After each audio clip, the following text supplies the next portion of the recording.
versículos 37 al 40. San Lucas 19,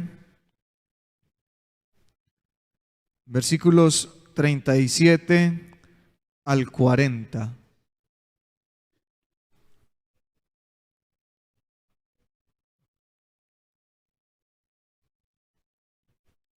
Vamos a leer alternadamente estos versículos, así hasta el versículo 40. Dice: cuando llegaban ya cerca de la bajada del monte de los olivos, toda la multitud de los discípulos, gozándose, comenzó a alabar a Dios a grandes voces por todas las maravillas que habían visto, diciendo: bendito el Rey que viene en el nombre del Señor, paz en el cielo y gloria en las alturas. Entonces algunos de los fariseos de entre la multitud le dijeron: Maestro, reprende a tus discípulos. Todos, él respondiendo les dijo: os digo que si estos callaran, las piedras clamarían. Amén. Pueden estar cómodos, hermanos, en esta hora. Ya hemos orado. Quiero en esta hora entonces predicar la palabra del Señor bajo el tema: no calles, alaba. Y estaba pensando, hermano, en dos términos que son muy similares. Hoy es una noche de alabanza y hay dos términos que son similares, que pudiéramos creer que son iguales, pero que realmente tienen un significado diferente y que aún el significado que a veces le damos es incorrecto. Hay dos palabras como son la palabra alabanza y adoración. Y estas dos palabras, hermano, aunque tal vez apuntan a cosas parecidas, tienen una gran diferencia. Porque la alabanza es lo que le doy a Dios o lo que surge en respuesta a lo que Dios hace o ha hecho. Cuando usted y yo alabamos a Dios, lo alabamos por lo que Él ha hecho en nuestras vidas, por sus milagros, sus favores, sus prodigios a favor de nosotros. Pero la adoración, hermano, la adoración surge en respuesta a lo que Dios es. Ahí no importa qué haya hecho o qué no haya hecho, porque el hecho de que Dios deje de hacer algo o haga algo no deja de ser Dios. Muchas veces usted y yo hemos estado orando, clamando por alguna petición que tal vez Él no ha respondido, pero el hecho de que no la responda no quiere decir que no sea Dios. Él sigue siendo Dios a pesar de lo que haga o deje de hacer. En su esencia Él es Dios y por eso le adoramos, por lo que Él es. En ocasiones usted y yo usamos estas palabras para referirnos a otras cosas. Entonces uno dice: vamos a cantar unos coritos de alabanza, y creemos que son los rápidos hay veces, ¿cierto? O vamos a cantar unos coritos de adoración y creemos que son los lentos, pero realmente estas palabras significan algo totalmente diferente. Como la adoración a Dios es por lo que Él es, déjeme decirle que todo lo creado tiene que adorar a Dios. Por eso es que mire lo que pasó en San Mateo 4, del 8 al 10. La palabra del Señor nos deja ver que Satanás lleva a Jesús al desierto y comienza a tentarlo. Pero en la última parte de la tentación, el versículo 8 dice: otra vez le llevó el diablo a un monte muy alto y le mostró todos los reinos del mundo y la gloria de ellos. Y le dijo: todo esto te daré si postrado, ¿qué? Me adorares. Porque si hay algo que el enemigo ha buscado, hermano, no es la alabanza, no. El enemigo desde el principio ha buscado que a él se le dé la adoración. Pero déjeme decirle, el único digno de adoración, el único que merece la adoración de esta iglesia es uno. Ese se llama Jesucristo. A él adoramos en esta noche. A él reconocemos como Dios y Señor. A él bendecimos en esta hora, porque solo hay uno que merece la adoración. Y todo lo creado, hasta el enemigo, tiene que adorarle también a él. Entonces Jesús le dijo: vete, Satanás, porque escrito está: al Señor tu Dios adorarás y a Él solo servirás. Mire, hermano, la adoración va más allá de una canción. La adoración es cuando usted y yo podemos reconocer ante quién estamos, ante la presencia del que estamos. Cuando usted lee en el libro del profeta Isaías, el capítulo 6, usted ve la actitud de los serafines allí. La Biblia dice, decían santo, santo, santo. Con 2 alas cubrían sus rostros, con 2 alas cubrían sus pies y con 2 volaban. Pero miremos la actitud que ellos tenían. Ellos entendían que estaban ante la presencia del ser más grande, del ser más supremo que podía existir, que aún cubrían sus ojos para no verlo. ¿No cree usted, hermano, que nuestra actitud cuando venimos a este lugar para rendir honor y sacrificio a Él debe ser una actitud de rendición, debe ser una actitud de reconocimiento? Aquí ninguno de nosotros hemos venido como espectadores o venimos como espectadores. Aquí tenemos que venir a rendir adoración, a rendir nuestras coronas, a rendir alabanza, porque en este lugar se manifiesta y se mueve la gloria de Dios. Él habita en medio de las alabanzas de su pueblo, y cuando alguien entiende eso, entonces le reconoce como Dios y Señor. Por eso el Señor le dice a Satanás: al Señor tu Dios adorarás y a Él solo servirás. Y mire, hermano, si Satanás tiene que adorarle, ¿cuánto más usted y yo? Todo lo creado tiene que adorarle. Y no solamente Satanás ha buscado adoración. El hombre busca adoración, porque recuerde que adorar es reconocer. En el libro de Daniel, en el capítulo 3, nos deja ver, hermano, la historia de un hombre llamado Nabucodonosor, que levanta una estatua de oro. Algunos dicen que era una estatua de él mismo, una representación de él, y la puso en un lugar del reino, donde dice el versículo 4, Daniel 3:4, y el pregonero anunciaba en alta voz: mándese a vosotros, oh pueblos, naciones y lenguas, que al oír el son de la bocina, de la flauta, del tamboril, del arpa, del salterio, de la zampoña y de todo instrumento de música, os postréis y adoréis la estatua de oro que el rey Nabucodonosor ha levantado. Y había una amenaza. Usted y yo conocemos la historia. El que no aceptara este mandamiento, el que no lo cumpliera, era echado inmediatamente dentro de un horno de fuego ardiendo. Aquel hombre estaba buscando que todas las naciones, que todos los pueblos lo reconocieran como Dios, como rey, como alguien importante. Pero se le olvida al hombre que la adoración solo le pertenece a uno. Y yo puedo decir en esta noche, hermano, nuestro Dios es un Dios celoso. Lo que a Él le pertenece es solo para Él. Él no comparte su gloria con nadie. Él no quiere que nadie más sea adorado. Él no quiere compartir lo que a Él le pertenece.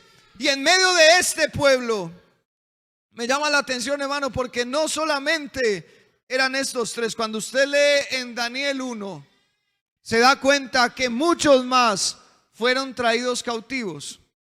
Pero de esos muchos, esos sí se dieron a la presión del rey. Pero habían 3 jóvenes que tenían unos principios, que sabían que sus vidas solo las iban a rendir ante el único rey que existía, ante el único Dios verdadero. Mira, hermano, cuando a un judío, cuando a una madre judía se daba cuenta que estaba en embarazo, comenzaba todos los días, día tras día, a decirle a su bebé, a su feto: oye Israel, Jehová nuestro Dios, Jehová uno es. Era algo que le repetían cada día. Por eso vemos en Deuteronomio que dice: al levantarte, al acostarte, cuando vayas por la calle, por todos los lugares. Un niño judío, hermano, a los 10 años se sabía ya los primeros 5 libros de la ley. Ellos en sus raíces, en lo más profundo, entendían que solo había uno y que ese único era digno de adoración. Por eso, aunque estos jóvenes estaban cautivos en otro país, en otra nación, en medio de otra cultura, aún con sus propias vidas amenazadas, ellos no iban a ceder ante la presión, porque ellos sabían que la adoración le pertenece solo a uno, y ese es al rey. Y estaba, hermano, investigando, porque a Nabucodonosor le dijeron: hay unos jóvenes que no quieren, y lo traen ante él. Y Nabucodonosor hace algo, hermano, que se sale de lo común. Mire, en estos pueblos no se daban oportunidades. Una segunda oportunidad no se daba. Pero a estos hombres Nabucodonosor les dijo: bueno, les voy a dar otra oportunidad.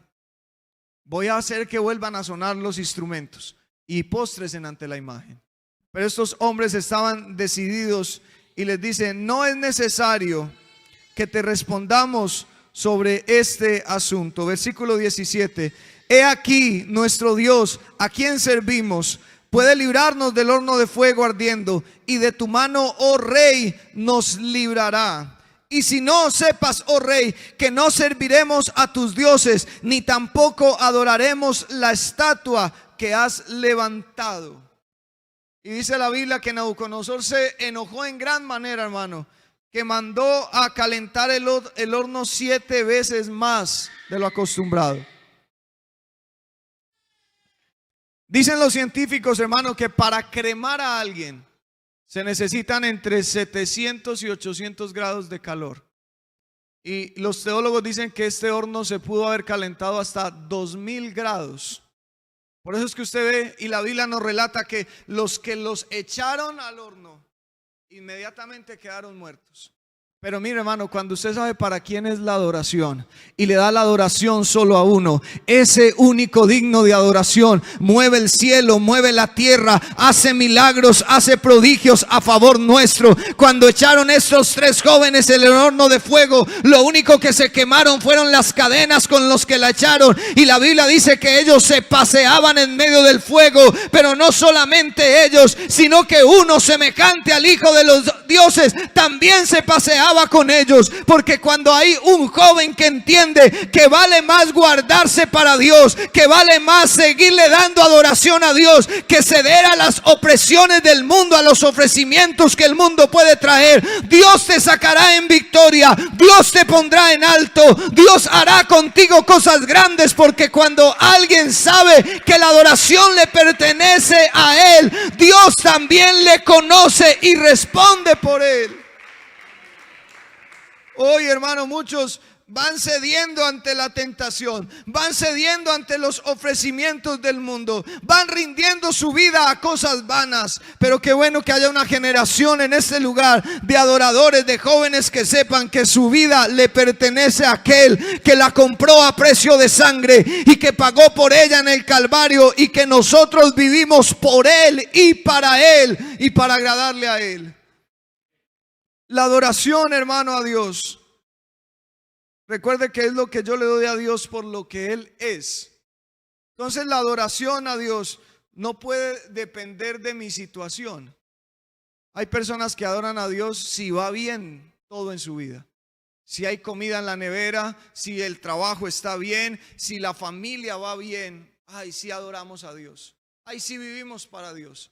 Pero cuando llegan las pruebas, cuando llega el desempleo, cuando llega el problema familiar, ahí nos cuesta adorar. Porque muchos creen que la adoración a Dios es si mi vida va bien. Pero el profeta Habacuc, mire lo que dice. Habacuc 3:17 dice: aunque la higuera no florezca, ni en las vides haya frutos, aunque falte el producto del olivo y los labrados no den mantenimiento, y las ovejas sean quitadas de la majada y no hayan vacas en los corrales, con todo yo me alegraré en Jehová y me gozaré en el Dios de mi salvación. Jehová el Señor es mi fortaleza, el cual hace mis pies como de ciervas y en mis alturas me hace andar. Habacuc, hermano, está recibiendo una visión de parte de Dios, donde ve que el enemigo va a venir, que va a acabar con los cultivos, que va a acabar con el ganado, que va a acabar con toda la provisión. Y aunque Habacuc sabe que eso se va a cumplir, entonces Habacuc dice, escribe y dice: con todo, a pesar de que todo esto venga, a pesar de que esto se vaya a cumplir, yo voy a seguirme gozando en Dios, yo voy a seguirme alegrando en Dios, yo voy a seguir adorando a aquel que ha dado todo por mí, el cual es mi fortaleza. Él me sostiene en las alturas, Él me da la victoria en la prueba, Él es el que me ayuda en toda circunstancia. Y mira, hermano, cuando usted y yo aprendemos a vivir así, la vida se vuelve más fácil. Porque Dios seguirá siendo Dios aunque este mundo se acabe. Aunque usted y yo enfermemos, hermano, aunque usted y yo nos muramos, Él sigue estando en el trono. Y por eso necesita ser y merece ser adorado. Hay un hombre en la Biblia que también nos enseña esto. Es un hombre llamado Job. Porque nosotros cantamos una canción y dice el coro: pero yo te alabo, mi Señor, en mis pesares y dolor, ¿cierto? Qué bueno es alabar a Dios cuando en la vida nos va bien. Pero también qué bueno es alabar a Dios y adorarlo, aún en medio de la situación más oscura. Todos yo creo que conocemos la historia de Job. En el libro de Job, el capítulo 1. Job, nos muestran a un hombre llamado Job, que era buen hombre. Porque hay veces se ha metido un pensamiento en medio de nosotros, que si a alguien le va mal es porque está en pecado. Ay, que si está atravesando unas pruebas difíciles, no, ese hermano debe estar en un pecado oculto por ahí. Y no, hermano, Job era un hombre íntegro. Cuando uno mira la descripción que el escritor hace de Job, era un hombre, hermano, íntegro, temeroso de Dios, apartado del mal. Era un hombre muy bueno, pero le llegó una prueba muy tremenda.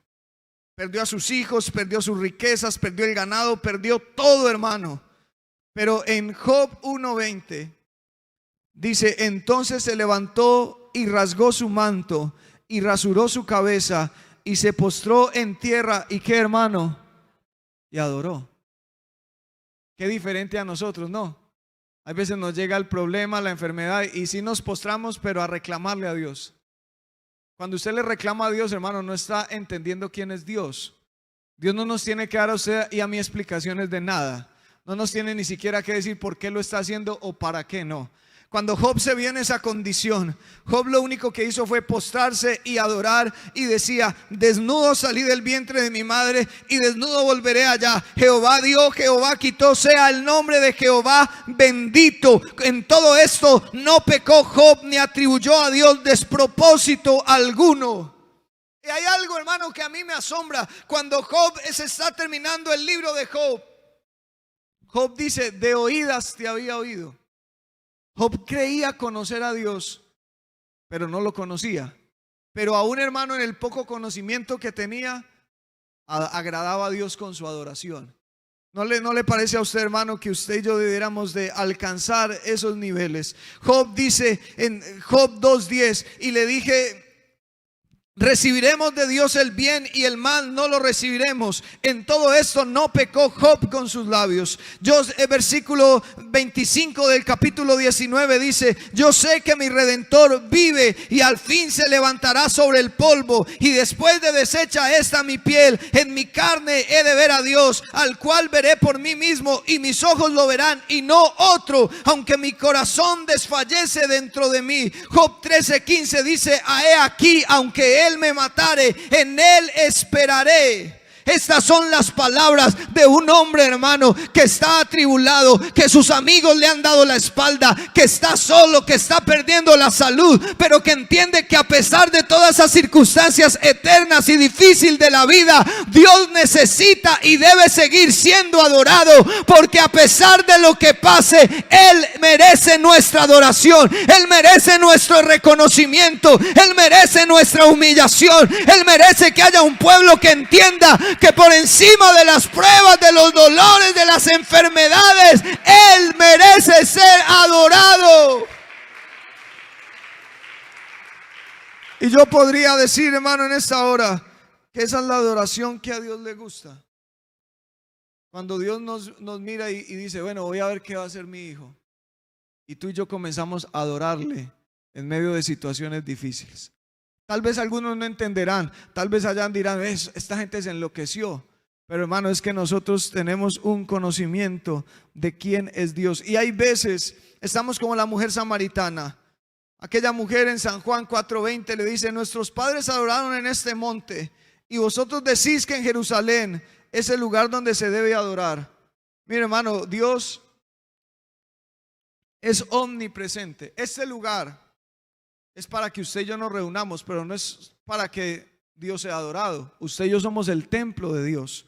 Pero ese lugar es un lugar de reunión para nosotros. En el Antiguo Testamento sí, había un tabernáculo de reunión donde se hacían los sacrificios. Y entonces el pueblo estaba en un momento religioso donde creían que debían ir solo a un lugar a adorar a Dios. Y tenían una incógnita, bueno, ¿es en el templo o es en el monte? Y Jesús le dice, mira, créeme que la hora viene y ahora es cuando los verdaderos adoradores adorarán al Padre. No es en un lugar, no es en cierto momento. Tú y yo no tenemos que esperar para adorar a Dios en el campamento, en la confraternidad. No, tú y yo, nuestra vida debe ser una vida de adoración constante a Dios. Nuestro diario vivir, nuestro levantarnos, nuestro andar, nuestro acostarnos, que nuestra vida sea para Dios una adoración genuina, un olor grato, un perfume que suba hasta su presencia, del cual Él se agrade.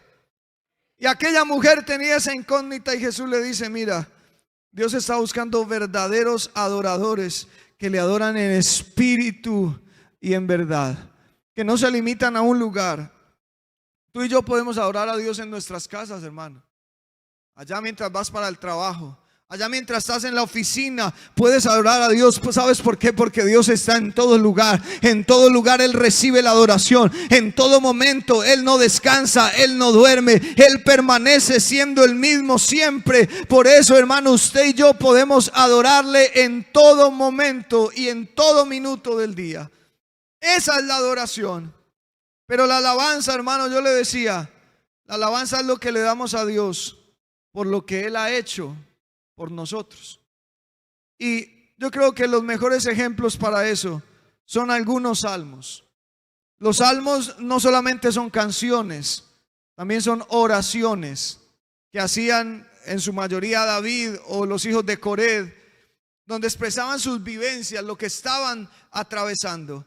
Y quiero, hermano, que me acompañe a leer algunos salmos. Y si usted se identifica con estos salmos, alabe a su Dios. El Salmo 41 al 3 dice: pacientemente esperé a Jehová, y se inclinó a mí, y oyó mi clamor, y me hizo sacar del pozo de la desesperación, del lodo cenagoso. Puso mis pies sobre peña y enderezó mis pasos. Puso luego en mi boca cántico nuevo, alabanza a nuestro Dios. Verán esto muchos y temerán y confiarán en Jehová. Usted y yo éramos estos que estábamos en el lodo en el pozo de la desesperación, pero un día hasta nuestra condición, tal vez en el alcohol, tal vez en el pecado, tal vez en el vicio, tal vez sin ganas de vivir en medio de la depresión, hasta allá llegó la mano poderosa de Dios y nos sacó de ese lodo cenagoso y ha puesto nuestros pies sobre la peña. Estamos firmes en Cristo y ha puesto una alabanza nueva en nuestra boca.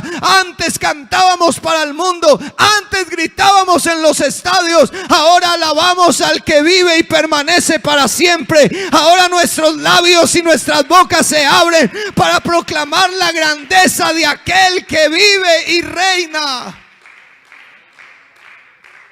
El Salmo 30:11, mire lo que dice: has cambiado mi lamento en baile, desataste mi cilicio y me ceñiste de alegría. Y mire, por tanto a ti cantaré gloria mía y no estaré callado. Tal vez hay personas que pasan por aquí y dicen: pero esos evangélicos, ¿por qué no se callan? ¿Por qué tienen que gritar? ¿Por qué tienen que brincar? Hermanos, que ellos no entienden lo que Dios ha hecho en nuestra vida. El salmista decía: desataste mi cilicio. Las ropas de cilicio eran las ropas de luto, de tristeza, de amargura. Y así estábamos sin Dios, hermano. El hombre sin Dios no es feliz. El hombre sin Dios no es completo. Pero cuando el Señor desató nuestro cilicio, nos ciñó de alegría. Por esa razón es que aquí cantamos. Por esa razón es que no podemos estar callados. Por esa razón es que le alabamos para siempre. Salmo 34:1 dice: bendeciré a Jehová en todo tiempo, su alabanza estará de continuo en mi boca. Y miren lo que dice el salmista: en todo tiempo. Usted dirá: pasó, pero uno no alaba pues a Dios por lo que Él ha hecho. Sí. Y entonces es ahí, hermano, donde no importa el momento que tú estés viviendo, porque si Dios ya lo ha hecho, ya merece ser alabado. Por eso en todo tiempo necesitamos y debemos alabar a Dios. Su alabanza estará de continuo en mi boca. Versículo 4 dice: busqué a Jehová y él me oyó y me libró de todos mis temores. Los que miraron a él fueron alumbrados y sus rostros no fueron avergonzados. Este pobre clamó y le oyó Jehová y lo libró de todas sus angustias. Versículo 8 dice: gustad y ved que es bueno Jehová, dichoso el hombre que en ti confía, o que confía en él. Y usted y yo tenemos esa dicha, hermano, de poder confiar en Dios. Cuando usted alaba a su Dios, usted puede ver la gloria de Dios manifestarse y glorificarse en su situación. Mire, en el libro de Josué, capítulo 6, usted y yo podemos ver cómo el pueblo se está enfrentando a una situación tremenda. Hay una ciudad llamada Jericó, cuyos muros, hermano, eran tan gruesos que en sus muros se construían casas. La gente vivía en los muros. Y este pueblo estaba confiado en que nadie podía derrumbar esas murallas. Y el Señor le dice al pueblo: ¿sabe cómo la vamos a tumbar? Alabando, cantando. Porque como decimos, cuando el pueblo alaba a Dios, hermano, suceden cosas maravillosas. Y el pueblo, entonces, el Señor le dijo: comiencen a rodear la ciudad, una vuelta cada día, pero en silencio.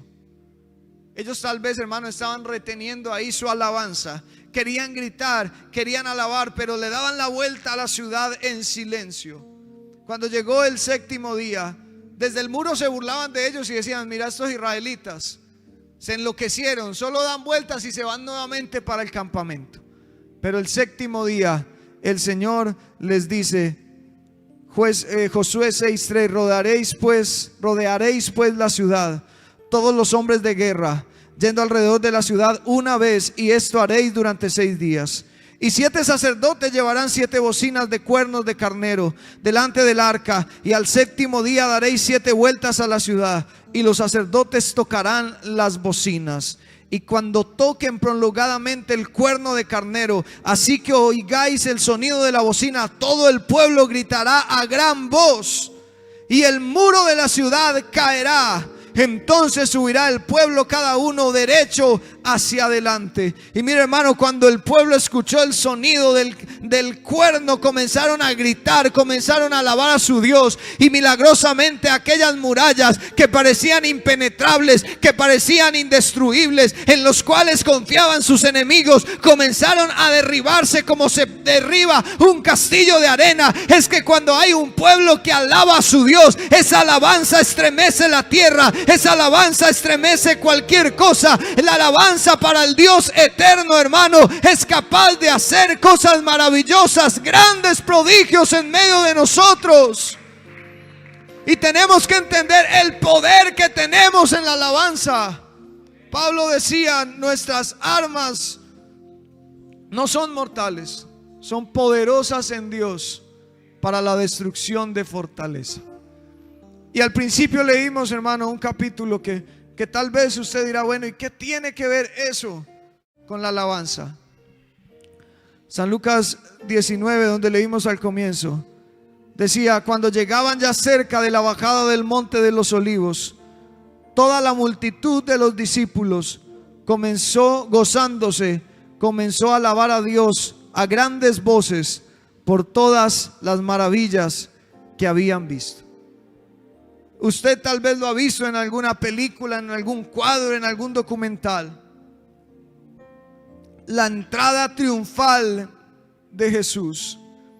Y se tenía que cumplir una profecía, hermano, que estaba en Zacarías 9:9. Alégrate mucho, hija de Sión, da voces de júbilo, hija de Jerusalén. He aquí tu rey vendrá a ti, justo y salvador, humilde y cabalgando sobre un asno, sobre un pollino, hijo de asna. Yo en esos días me ponía a pensar en eso, hermano, como cuando hay la posesión de un presidente, de un rey, Se tiende una alfombra roja, se tienen los mejores lugares, se decora de la mejor manera, se traen y se invitan a las personas más importantes. Cuando se posesiona nuestro presidente, cuando hay un cambio de gobierno en algún país, entonces es una ceremonia especial. Pero cuando Jesús va a entrar triunfalmente a Jerusalén, no están los más estudiosos, no está ni siquiera una calle de honor. No, hermano, Jesús viene humildemente en un pollino de asno, para muchos menospreciable, para muchos sin valor, pero para nosotros es el Rey eterno que ha venido a salvarnos, que ha venido a redimirnos, que ha venido a rescatarnos del pecado. Pero sus discípulos entendían lo que estaba pasando. Porque mire, hermano, al no haber una alfombra roja, los discípulos comenzaron a hacer algo. En otro evangelio, en el evangelio según San Mateo, dice que ellos comenzaron a tender sus mantos para que Jesús pasara sobre ellos. Versículo San Lucas 19:36. Y a su paso tendían sus mantos por el camino. Y yo me imagino lo siguiente, hermano. Jesús comienza a entrar, la entrada triunfal, sobre un pollino de asno. A un lado están sus discípulos, no solamente los 12, todos los que han experimentado, porque la Biblia dice que alababan a Dios por las maravillas que habían visto. Y aquí quiero decirle, hermano, es que vea, cuando usted y yo venimos a este lugar, no podemos cerrar nuestros labios, no podemos cerrar nuestro corazón, no podemos callar nuestra boca, hermano. Dios nos ha dado razones suficientes para adorarle, para glorificarle, para exaltarle. Lo único que usted y yo tenemos que hacer es no olvidar ninguno de sus beneficios que Él ha tenido para con nosotros. Y cuando Jesús comenzó a entrar, entonces tal vez se salió de ahí de la multitud aquella viuda de Naín, la cual Jesús le había resucitado a su hijo. Y cuando vio que Jesús no tenía una alfombra, tendió su manto para que Jesús pasara sobre él. Más adelante estaba Marta y María, y cuando vieron venir a Jesús, también tendieron sus mantos, porque dijeron: este resucitó a nuestro hermano, este nos devolvió la alegría, este nos quitó la afrenta. Pero más adelante también estaba aquel leproso, el cual Jesús sanó, y cuando vio que Jesús venía entrando, también comenzó a tender su manto, y comenzaron a sacar ramas de palmas y a decir: Hosana, bendito el que viene en el nombre de Dios. Todos los discípulos que estaban ahí tenían razones para adorar a Dios, porque habían experimentado los milagros en su vida, porque habían experimentado la gloria, la compasión y la misericordia de Él para con ellos. ¿Y no cree usted, hermano, que los que estamos aquí tenemos razones suficientes para adorarle? Dios te rescató del mundo, Dios perdonó tus pecados, Dios te salvó de la muerte, Dios te ha dado una y otra y otra y otra oportunidad. Y hay veces venimos aquí, hermano, como por cumplir. Vamos, que hay noche de alabanza, y nos quedamos aquí callados, sentados, esperando a ver qué más hacen. No, Dios está esperando cómo le vas a dar tu alabanza. Dios está esperando si vas a rendir tus mantos, tus coronas delante de Él. Dios está esperando si hay una vida que, a pesar de que tal vez tenga dinero, una posición especial, un cargo importante en tu empresa, entiendes que cuando vienes a ese lugar solo hay uno grande, solo hay uno eterno, solo hay uno que merece ser alabado. Y aquí, ricos, pobres, humildes y sencillos, todos rendimos nuestras coronas ante Él, todos rendimos nuestros mantos ante Él, todos le hacemos calle de honor para que el Rey de los siglos, el inmortal, el eterno, sea glorificado a través de nuestras alabanzas, sea honrado por lo que ha hecho. Y como que era tanta la algarabía, hermano, tantas los aplausos, tantas las alabanzas, que los fariseos le dijeron a Jesús: Jesús, dile a tus discípulos que se callen. Hay veces el enemigo quiere callarnos. Y les vamos a echar la policía, dejen la huya, no griten tanto. No, hermano, aquí seguiremos gritando y seguiremos exaltando a aquel que nos salvó. Jesús les dice, vea, si estos se callan, las piedras tienen que hablar. Porque aquí, hermano, lo creado, lo que usted menos piensa, levanta la voz y dice, Él es eterno, Él es bueno, Él es santo, Él es digno. Y yo no quiero, hermano, que una piedra tenga que venir a abrir su boca y alabar a Dios. No, Dios ha hecho cosas grandes en mí. Dios ha hecho cosas grandes por mi familia. Dios ha hecho cosas grandes por mi hogar. Yo creo que tengo razones suficientes para en cada culto rendir todo lo que tengo, rendir todo lo que soy. Sé que hay momentos difíciles, sé que hay momentos que no hay fuerza, sé que hay momentos que la vida es complicada, pero Él sigue siendo Dios. A Él seguiremos alabando, a Él seguiremos exaltando, porque el sentido, la razón del culto es venir a adorarlo a Él, es venir a exaltarlo a Él, es venir a darle honor y gloria a aquel que la merece. ¿Y cómo has venido tú, hermano, en esta hora? Mira, el salmista David dice, todo lo que respira, alabe a Jehová. Y haga usted el ensayo, hermano, en esta hora. ¿Puede usted respirar? ¿Puede usted llenar sus pulmones de aire en ese momento? Entonces usted y yo tenemos también que alabar a nuestro Dios, porque todo lo que respira, alabe a Jehová. David en el Salmo 51 le pide al Señor, Señor, abre mis labios y publicará mi boca tu alabanza. Yo quiero invitar a alguien, hermano, en esta noche que no quiera callar más y que quiera rendir una alabanza genuina a Dios. Sabes, se necesitan momentos de intimidad, momentos a solas con Dios, momentos entre tú y Dios. Los demás no tienen las mismas razones.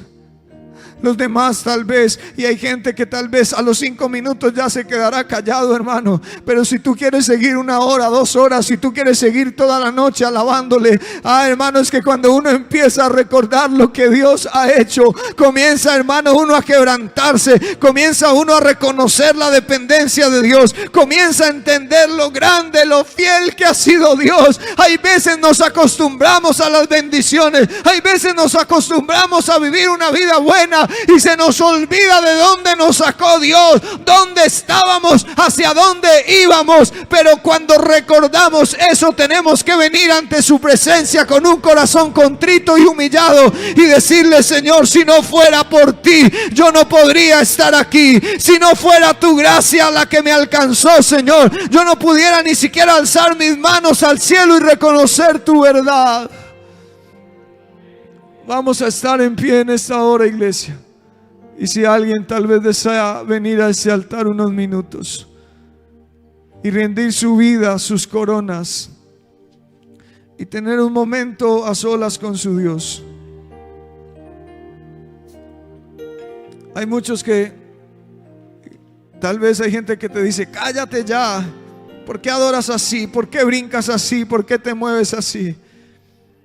Es que no, hay gente que no entiende lo que Dios ha hecho en nosotros. Pero tú sí sabes lo que Dios ha hecho, y Dios también sabe lo que ha hecho en tu vida. Gózate y alégrate en tu Dios. Regocíjate en Él, alábale a Él, porque Él es digno de toda gloria y de toda alabanza. Y no permitas que las piedras hablen, no. Podemos decir en esta hora que aquí en Belén las piedras no hablarán, porque aquí en Belén hay una iglesia que sabe alabar a su Dios en toda circunstancia, en todo momento, y que siempre abrirá su boca, que nunca cerrará su boca para exaltar a aquel que lo merece todo. Señor Jesús, en esta hora, oh Dios, estamos dándote gracias, Señor, por lo que tú haces, Señor, por lo que tú has hecho, Señor, por lo que tú eres, Señor. Traemos ante ti nuestra vida, Señor, en esta hora. Nuestra alabanza, nuestro reconocimiento, nuestra vida, Señor. Nuestros talentos, todo lo que somos y tenemos, lo ponemos ante ti, Señor. Porque aquí el único importante eres tú, Señor. Porque si no fuera por ti, Señor, no pudiéramos estar aquí, Señor. Recibe alabanza, recibe adoración de tu pueblo, Señor. Un pueblo que te adora, un pueblo que te alaba, porque ha experimentado tu poder, tus maravillas en su vida, Señor. Y a medida que te alabamos, Señor, a medida que te adoramos, sigue obrando, sigue moviéndote, sigue restaurando, sigue sanando, sigue haciendo lo que tú sabes hacer, milagros, prodigios y señales, Señor. Recibe la alabanza en esta hora de un pueblo, Señor, que no cerrará sus labios, que no cerrará su corazón, sino que abrirá su boca para declarar las grandezas y las maravillas de su Dios. Recibe alabanza, Señor, en esta hora.